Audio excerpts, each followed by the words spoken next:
ओवैसी आप सभी जानते हैं, देश और दुनिया जानती है कि ओवैसी क्या है।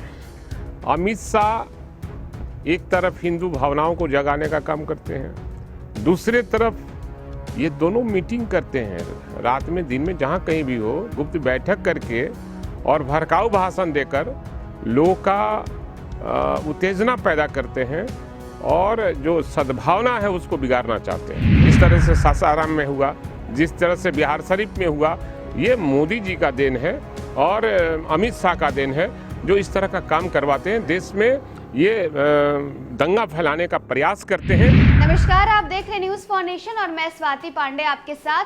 अरे ओवैसी तो बीजेपी के बी पार्टी है ना जी। ओवैसी और अमित शाह रात भर बैठकर चर्चा करते हैं, मीटिंग करते हैं और उसके बाद दोनों सुबह सुबह होकर के भड़काऊ भाषण देते हैं और लोगों के बीच उन्माद फैलाते हैं। ये बोल आपको बताएं बिहार के राजद विधायक भाई वीरेंद्र का है। दरअसल भाई वीरेंद्र कटिहार पहुंचते हैं और वहां जब उनसे सवाल पूछा जाता है नालंदा और सासाराम हिंसे को लेकर के, तब कहते हैं नालंदा और सासाराम हिंसा को लेकर के और ओवैसी के बयान को लेकर के, तब भाई वीरेंद्र कहते हैं अरे आप ओवैसी और अमित शाह की बात मत करिए, दोनों एक दूसरे के लिए काम करते हैं। ओवैसी तो अमित शाह की बी टीम है, दोनों रात में बैठ करके चर्चा करते हैं और सुबह माहौल गरमाते हैं। क्या कुछ कह रहे हैं भाई वीरेंद्र कटिहार पहुंचकर, किस तरह से ओवैसी पर हमला बोल रहे हैं, किस तरह से केंद्र गृह मंत्री अमित शाह पर हमला बोल रहे हैं और बिहार बीजेपी पर हमलावर हो रहे हैं। आपको छोड़े जाते हैं उनके तमाम। आपको मैं बताता चलाऊं, बिहार में 40 सीटें हैं और 40 में 40 महागठबंधन के झोली में जाता दिख रहा है और सर्वे रिपोर्ट भी आई है कि दांत खोदने के लिए भी एनडीए को एक भी सीट नहीं मिल रहा है। इसलिए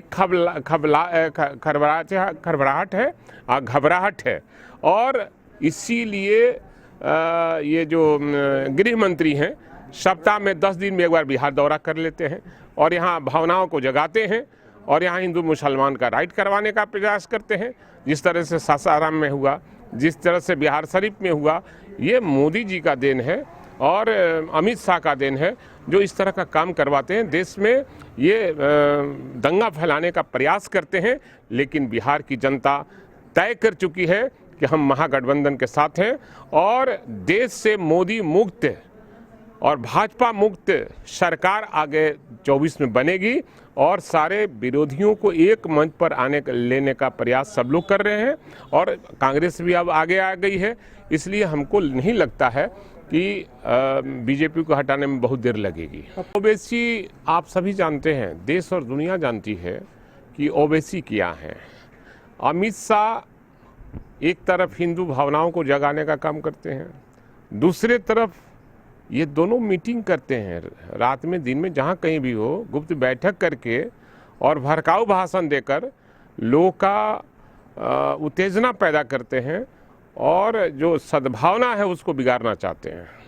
तो ओवैसी को लोग जानता है बेसिकली कि वो बीजेपी के बी टीम है और उन्हीं के लिए वो काम करती है। अमित शाह से ओवैसी का रिश्ता निश्चित बहुत अच्छी रिश्ता है और सारा चीज़ फंडिंग उन्हीं का होता है, बीजेपी के द्वारा फंडिंग होता है। ये दुनिया जानती है, बड़े नेता नहीं बोलेंगे। मैं बोलता इसलिए हूँ कि मैं बेबाक बोलने वाला लोग हूँ, मैं डरता किसी से नहीं हूँ।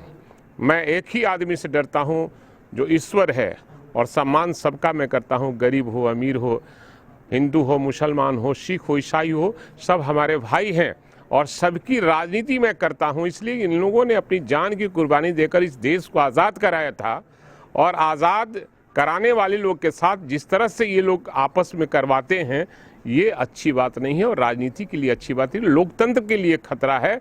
तो लोकतंत्र बचेगा तभी सब लोग राजनीति करेंगे।